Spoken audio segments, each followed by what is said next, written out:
İşte böyle komiserim. Biz uzaklardan geldik bu şehre.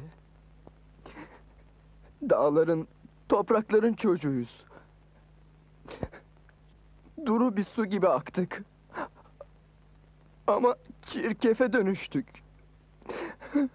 Herkes vurdu. Bir kez de ben vurayım dedim.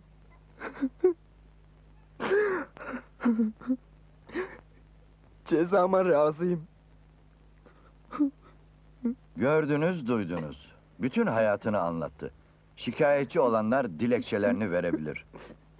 Bu çocuk bizim malımıza vurdu komiserim. Ama biz şehir olaraktan, toplum olaraktan onun yüreğine vurmuşuz. Şikayetim yoktur. Benim de yok. Benim de yok efendim. Benim de şikayetim yoktur. Şikayet olmadığına göre serbestsin oğlum. Dağların, toprakların çocuklarıydık dedin.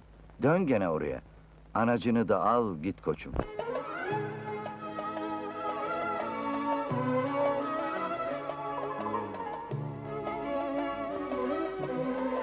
Gideceğim.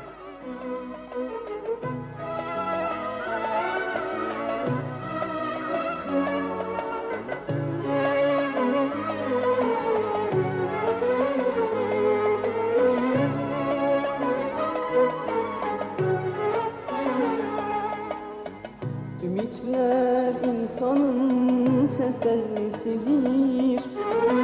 Kederler bizlere hep birer derstir. Bükmüşsün boynunu, bu hani nedir? Yıkılmak yok öyle hemen arkadaş. Bükmüşsün boynunu, bu hani nedir? Yıkılmak yok öyle hemen arkadaş.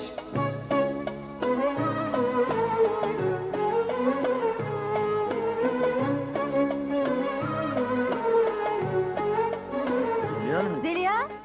Gün doğmaz anneme. Ne işin var senin orada bakayım, hadi gel. Bilinmez. Hayata, sevgiye hemen küsülmez. Kaybetmeden kıymet elbet bilinmez. Yıkılmak yok öyle hemen arkadaş. Pes etmek yok öyle hemen arkadaş.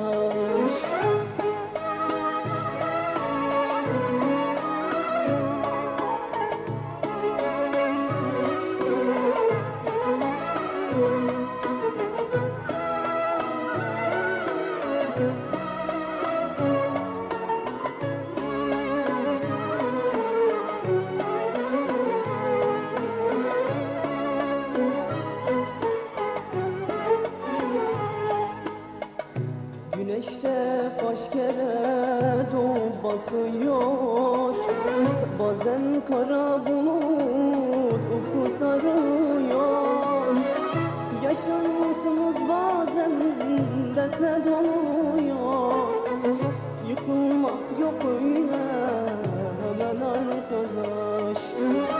Yaşantımız bazen dersle doluyor. Yıkılmak yok öyle